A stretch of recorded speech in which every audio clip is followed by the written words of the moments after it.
Welcome into another episode of Who's Together, everyone. Episode 2. Shout out to y'all for all the love and support after episode 1. I'm Lauren Moses. And I'm Quin Blanding, and we're live, baby. And we're live. Episode 2. You know, we have to get into UVA football. They just took another loss. But before we get into UVA football and recap that situation in Duke, let's talk about NFL players in the league. Because we have quite a few, Quin. We do. And it just amazes me how people sleep on us. Like, we have a very strong tenure going into the NFL, and I just love all those guys. And I remember last week, Jelani Woods got his first touchdowns, and 2 touchdowns. 2, yeah. To help win the game last week was very awesome. crucial. Then, we have a lot of other guys that I love and adore, like, Morgan Moses, Bryce Hall, both of them. Fun fact about Morgan Moses, I would love to have him on this podcast because when I was a freshman, I think he was a senior. Or was he? Or did he? No, he was heading out. He was heading out before. I think he had just graduated, but we were like watching the games, and I think we had gone to a few football games during recruiting. And my mom looked at my dad and goes, "Is he related to you?" And he was like, "I don't think so." And then we looked up like where he was from and everything, and we were like, "Nah, we don't know him. We just got the same last name." But he put on for the Moses. Nah, he did. He's doing very well for himself in Baltimore right now, and I think we can definitely get him on the show. I got connects. I hit my people hit his people. We can figure it out. Then we have everyone doing very well, like Olamide, Joey Blunt, recent graduate. Olamide. For short. Yeah, he's been tearing it up with the Falcons. He has. Yeah. I mean, he has to. He has to step up. He has to, bring the fire that he brought at UVA. Then we got Rodney McLeod, one of my mentors. Bryce Perkins, Juan Thornhill. We have Brent. We have O'Day. We got a lot. Ant Harris. We got a lot of boys out there, and so I'm happy for those guys that are in the NFL, that are playing on Sundays, Eric Smith, all those guys. And then, recently, Ben Kurt just got signed to 49ers practice squad, looking to get up there. And so he was with the Rams last year, right? Or no? No. So Ben Kurt was with Green Bay. So, he was with Green Bay, got let go. And then, he was. If you guys want a nice venture into what a nice family looks like, just follow Ben Kurt and his wife and, scout. Yeah, no, they have a beautiful family. It's just amazing with what they do and how they travel. But, we always want to give those people their flowers while they're here. And, we want to show support to those guys who dedicated their lives to being in the NFL. And, shout out to those guys playing each and every day. And, we love you guys dearly. And You're always with us. You're always with us as Who's, and always. We love you guys. We always rooting y'all on. I never even met Jelani Woods, but I had to repost that first touchdown. I was like, dang, that was tough. I just remember when my brother got his first touchdown in the NFL. Yeah. I think he was with Green Bay at the time, and he forced a turnover, and they weren't very far from the end zone, but he got his first touchdown, and it's like, it just sends chills through your body. Like, how do you react? I don't really know how to. I think we got to work with Jelani on some dance moves or something. He was just hype. Yeah, he was just hype. He was just hype. Yeah. Like, he didn't know what to do with his hands, the ball or nothing, but it's all love. And he already knows. Like, I tweeted at him. We always have this friendly competition. I didn't get the chance to play with him, but I've always told him, like, 10 out of 10 times I'm gonna win each battle we play against each other.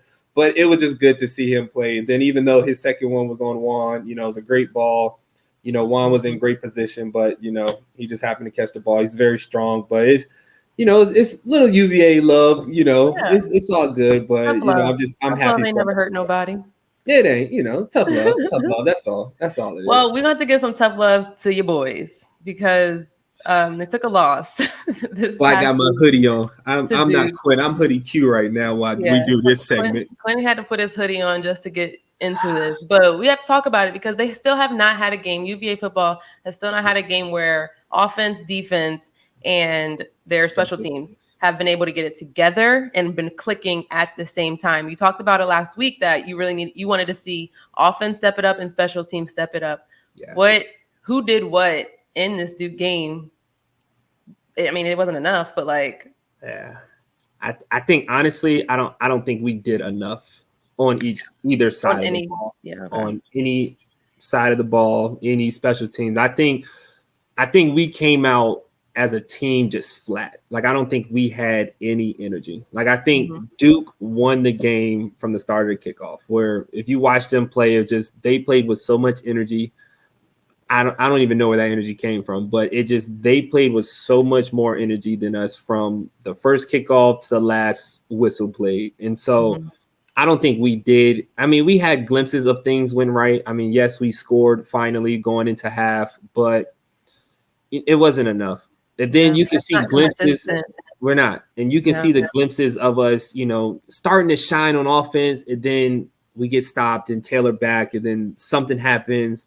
And, I live tweet during the games. And so, a lot of people just want to blame the coaches. I get it. Like, I get you want to blame the coaches because they're new and they have a system that they want to run. But at the end of the day, the coaches are not on the field with us. You have to, whatever the play is called, you have to dominate the person across from you, regardless of the situation.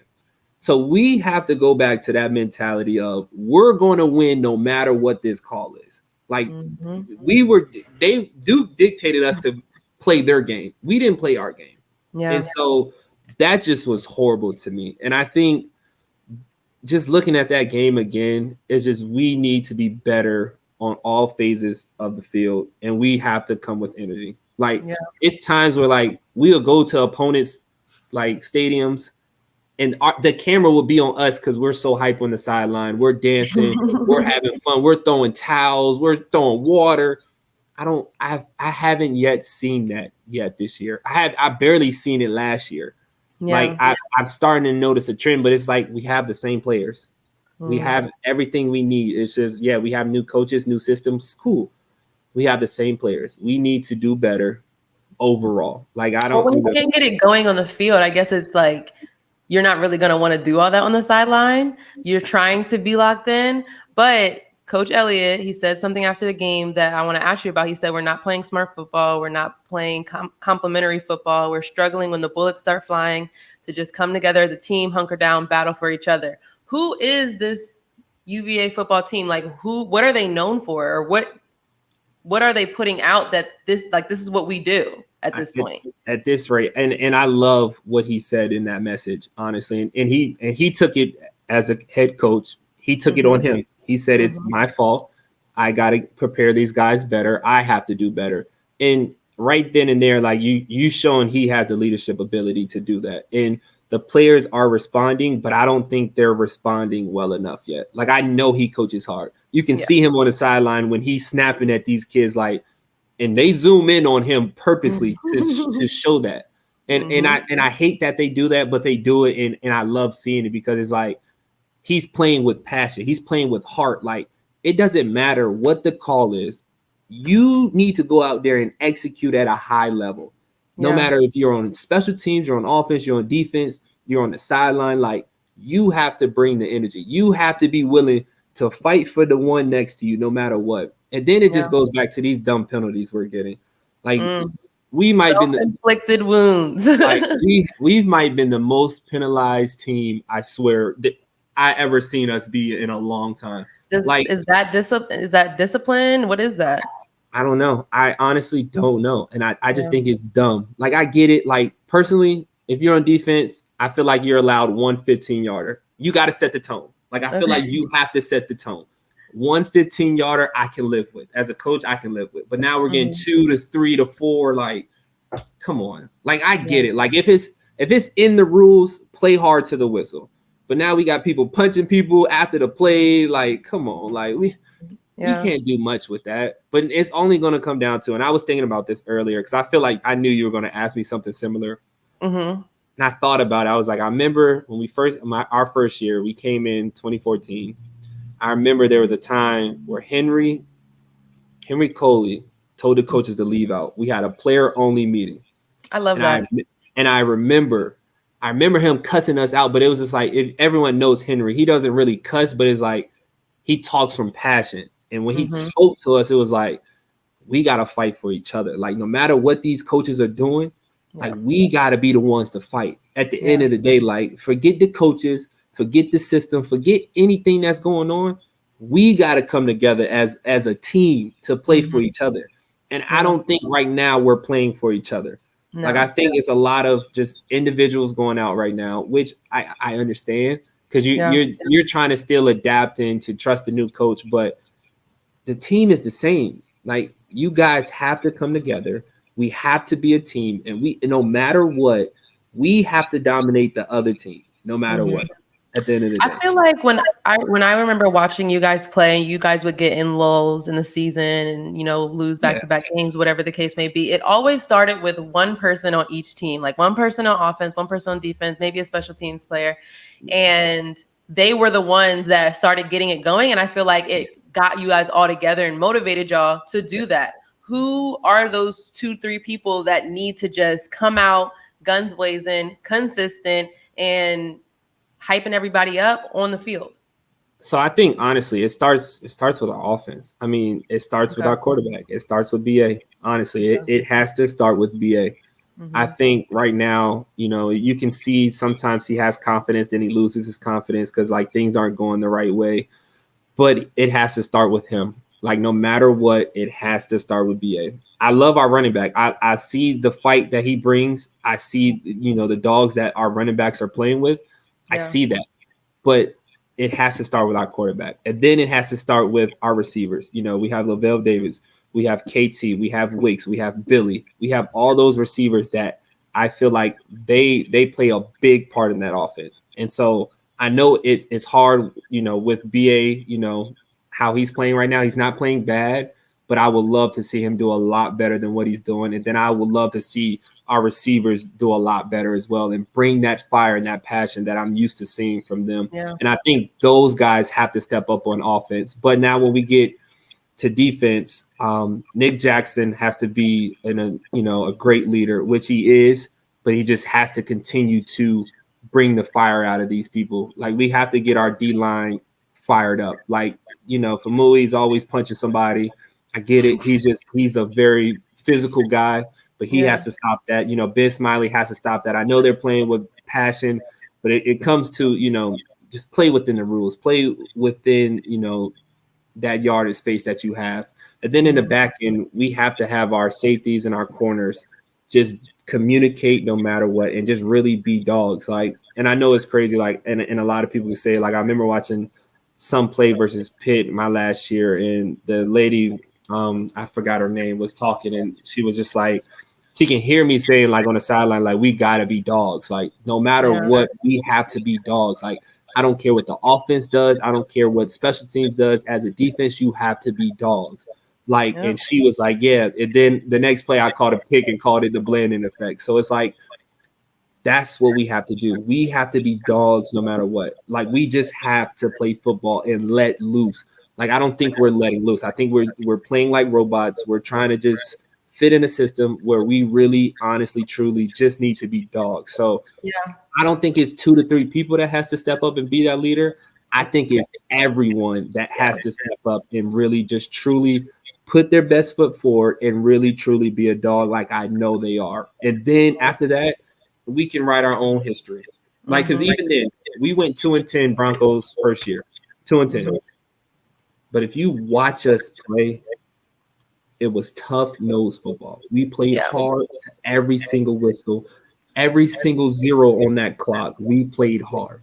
It wasn't a true team that really blew us out because we were going to fight and play hard. Granted, we didn't have much on offense because we were still getting warmed up. But, you know, granted, it sucks as a defense. If you're going 3 and out, you got to go back on the field. But we have to be dogs at the end of the day. And I think everyone has to step up. Everybody. I agree. So the Cavaliers had 2 games this season where they forced 4 turnovers. They did not do that at all at Duke, which gave them the option and the control really of the game. So moving forward, they take on Louisville this week. It's a home game. October 8th. Make sure you guys go, give support, be loud, cheer them on. But Louisville 2-3, they're coming off a loss to Boston College, who's been playing pretty well in the ACC. What does Louisville like to do, and like how can we stop them? How can we get this win off? We got to get a win, Quin. Yeah, we do got to get a win. And I don't even think we have to worry about what Louisville's going to do. Facts. I think right now we have to worry about us and what we can do. Like, I think that's what it's going to come down to. Are we going to play Virginia football at the end of the day? Are we going to play Virginia football? And I think that is how we win versus Louisville next week, the following week. Like, that's where we're going to win. Get back to the basics. Just get back to the basics. Be dogs. Play football, and everything is going to click. Like, and all the coaches are amazing. They're doing an amazing job. I don't care what no one says. These coaches are great. Our players are great. We just have to win as a team. That's all. Like, that's the key takeaway for everything. We have to win as a team and play as a team no matter what. Like, if someone's messing up, let them know. Let's get back out there, change it, and let's go. Because it ain't no time to just feel sorry for yourself. Well. It's the game of football. Be a dog, and let's move on, and let's go, and let's win. 1-0 each week, and let's just be dogs no matter what. Well, be a dog. Key to the next game. Just go out and be a dog. That's it. Hopefully they can do it because we're 2-3 right now. We need this win, even it out. I feel like that would give them a boost of confidence as well. So let's keep our fingers crossed and make sure you guys go cheer them on. Moving on to more teams around grounds. We do have some good news. We got some great. I can take my hood off of this now. We have some great news at this rate. The mood has shifted. Yeah, shifted. It's great now. Mellow. Yeah. Let's start off with really good news because we have a women's soccer team who's number 2 in the country right now. This is their highest ranking of the year. They're ranked 6 in RPI, but they are going to take on Duke. They're going to continue ACC play. Number 4, Duke. It was a postponed game due to the hurricane. Also, prayers and thoughts with all the people who were affected by the hurricane. I think it was Florida area. I can't remember. I don't know. Did it hit North Carolina and South Carolina at all? Yeah, it did, but Florida got it the worst out of it all. But I mean, people in the Carolinas or wherever, if they're in need of help as well, prayers out to those people as well. But Florida for sure, our prayers and thoughts and, a lot of hard work and blood, sweat, and tears went out there. And so, our prayers are out there. Yes, women's soccer, though, they are playing Duke this weekend. Sunday. By the time this episode comes out, they would have already played and probably beat them. So won. Yes. Their last game, they took on Louisville. They beat them 2-0, and Alexis Thera hit her first game-winning goal. We're talking about first touchdowns. This is the first goal off of a free kick. So kudos to you, Alexis. Yes, shout out to you. Make sure you guys also support the women's soccer team because they will definitely be playing in a national game. Like I can already see it. I feel it. I got chills hearing it. Got chills. I'm ready for it. Volleyball. Moving on to volleyball. New head coach, 8-6 right now. They are opening up ACC against Duke, of course. Mm-hmm. If you can understand, there's a theme here. All the teams play the same teams around the same time. I love that schedule. I do too. I feel like they didn't do that when we were playing. They kind of did. It was like a here and there thing. It was like it kind of matched, but then sometimes it'll be off, and then it'll match. It's weird. It is weird, but the Cavaliers are trying to get their first win over Duke since 2015. Yeah. So they are 3-1. They've lost to Duke for several years now, but let's see if they can do something special. They did just take a loss to the number 10 team in the country, Pitt, in 4 sets, but they have a blocker in Abby Tatter, who is 3rd in the ACC right now in total blocks. So shout out to you, girl. Grace Turner, she's killing it with the sets. She leads the team in kills per set with 3.5, and she's number 7 in the ACC. See, I love that, and I love that.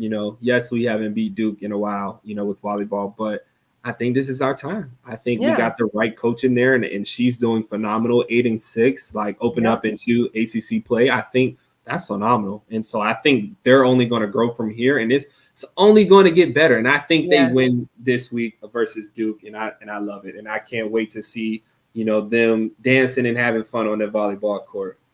I'm hyped. I just remember the kills. It's the kills for me. Yeah. Like When you just slap it right down in front of remember Jasmine Burton? She was really good at that. Yes. I remember they do the little jump at the end. That was like I wish they could do more celebration. But what my favorite was? It was Ace. Got him. And then like you would say Ace on the court, and then the bench would be like, got him.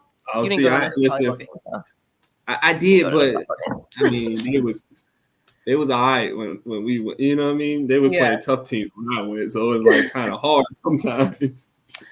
Let's see. Who else do we have around grounds? Oh, more women's tennis. So they're competing in a national tournament last week. And of course, they're competing in another national tournament this week. Again, down in North Carolina, 6 members this time. Last week, it was 4 members. This time, it's 6. And they are participating in the Intercollegiate Tennis Association's first national tournament of the year. And that's all of this week, October 1st through the 9th. So tune in, check out their scores, and root them on, because our women's tennis team, men's tennis team are doing really good work this season. Yes. So they're doing well, and I'm excited. I'm excited. Have you ever gone to a tennis match? I have. I went to an indoor one. Okay. I went to an indoor one at Boar's Head. Oh, yes. I've been to. I think I've only actually been to an indoor one. I went to only indoor. I haven't been to outdoor. Yeah, I feel like outdoor is always on a Saturday. Outdoor is always on a Saturday, so like we will have to play. So it's like we couldn't really watch them. Yeah, that makes sense. And then last question, Quinn, because all of these teams, obviously, like they're playing in the same spaces that we have. You know, going to Duke, everybody going to Syracuse, things like that. Yeah. However, you know, different sports have different experiences. I'm curious because playing, when I played at least, I liked playing at 2 away gyms, and that was really about it. It was, and it's funny because their colors are kind of similar, but it was Louisville, even though we didn't have the best record against Louisville. Yeah. I liked playing in the Yum Center and at NC State. Okay. I just liked the vibe. It was always competitive on the road against NC State, which is, I think, is why I more than like the actual gym arena area, but I liked playing there, and Yum Center is just loud. And I always just thrived off of their fans getting hyped for them, but us doing good. So for me, I think honestly, so I never played NC State, so I never got to see their really? field. Yeah. But I went to their stadium last weekend to watch one of my young boys play, and their stadium is actually really nice. And I was very impressed with it. I never got to play on it, so I can't say that was one of my fields that I liked, but it was pretty nice. I like how they do the lights and all that stuff. I'm like, oh, fancy. Fancy. Turns red and all. I'm like, oh, okay, fancy. But no, for me, I think my favorite roads like stadium to be in, one, it will always be hands down was Tech. Really? Yeah, just because like. And we're talking about these stadiums and arenas outside of Charlottesville. Like that, I love JPJ is my favorite place to play. Absolutely. Like Scott Stadium, I will always love to be in Scott Stadium. But you know, you always have to put that disclaimer out there, so people are just like, "Oh, you don't like playing?" Yeah, no. have to show the outside world. But Virginia Tech was by far like my favorite stadium to always play in. One, yes, it's a rivalry week, but it's just that energy. Those fans, like it's just a different breed. Like when they play, I hated playing in Virginia Tech because you can actually hear the fans, and they research you when you're on the free throw line. They are going to call out your grandma, your auntie, like they go in on you. I love that energy. And then, like that Inner Sandman just comes on, and everyone's jumping and with the keys, and it's just like. Yeah, here we go. It's time to play football now. And then I think my sleeper is actually UNC. And the only reason why I love UNC is when they play Petey Pablo, when it comes on out there. I'm a big Petey Pablo fan. Are you already on the field? I'm already on the field. And I just hear it. I'm like, so you already locked in. Take a shot. I know the song and I'm in my head like, yeah. I'm not even from North Carolina, but I know the song and I'm like, okay. But I just love playing in those stadiums just because, like, I feel like it's so much history within those stadiums that I love to be a part of. So I think those two, apart from Scott Stadium, ladies and gentlemen, is my favorite to be in or be around. Like, I went to the Rose Bowl. I didn't really like the Rose Bowl. I A lot of people have said that. Even fans, like my dad used to live in California, and he's gone a few times. And I don't think it's more of the atmosphere outside the Rose Bowl. I feel like I guess because the Rose Bowl wasn't all that. Oregon, it was good, but it wasn't all that to me, honestly. Mm-hmm. Where else? I got to play at Boise with their blue field. I hated that. Yeah. I hated that blue field. I always wondered if that was like weird for players to play on. I hated it. I hated it personally. I mean, we won, but I hated that field. BYU, you couldn't breathe out there. How are their fans? I mean, so, talking about that, like, even though, what happened with that volleyball player is crazy, but Duke women's volleyball player, for those who don't know, was targeted with some racial slurs while she was playing at against BYU. Go ahead. Sorry. No, you're fine. I just don't know. Like, they probably were saying it just because, like, I don't know. Like, I couldn't, maybe just didn't hear, but I don't know. But I didn't really, and it's nothing out there. Yeah. So other than that, no, I mean, Miami was cool, but Miami was just like, I loved going to Miami just to play, because think about it, our games are in the middle of the winter, dead middle of the winter. So having a couple games out there a year was very nice. Yeah, mine would always just be Virginia Tech and North Carolina, only just because of the atmosphere. That's just the only reason why, and I think it's just fun being in those atmosphere, and that just like brings the best out of you. Like, you really know you have to bring your A game. If not, they gonna let you know, and that's what I love about it. That's what I love. Well, that's what's up. Let's wrap it up. Episode 2 in the can. We have already been talking about guests. My mom has already sent me a list of guests that she wants us to bring on. She did? Oh, yeah. Yeah. I'll add to our little notes thing. But she has a list of people that she wants us to chat with on here. You guys let us know who you want to see on here. Also, what you want to hear from this podcast as well. But we're excited to continue bringing the UVA sports news and our experiences and the guests and all the things in between. Make sure you follow us on all our social media platforms. Yes. I am Baller, the number 2 reporter on Twitter. And Quin? And then for me on Twitter, it's _QKB_3. I'm always going to be 3, no matter what. Forever. It's in my blood. It's in my blood. That's what's up. Thank you guys so much for tuning in for episode 2, and we can't wait to talk to you next week. Yes, love you guys always for the support, but we got to go. We gon' spend it, get it right back. Stack that internet money to the site crash.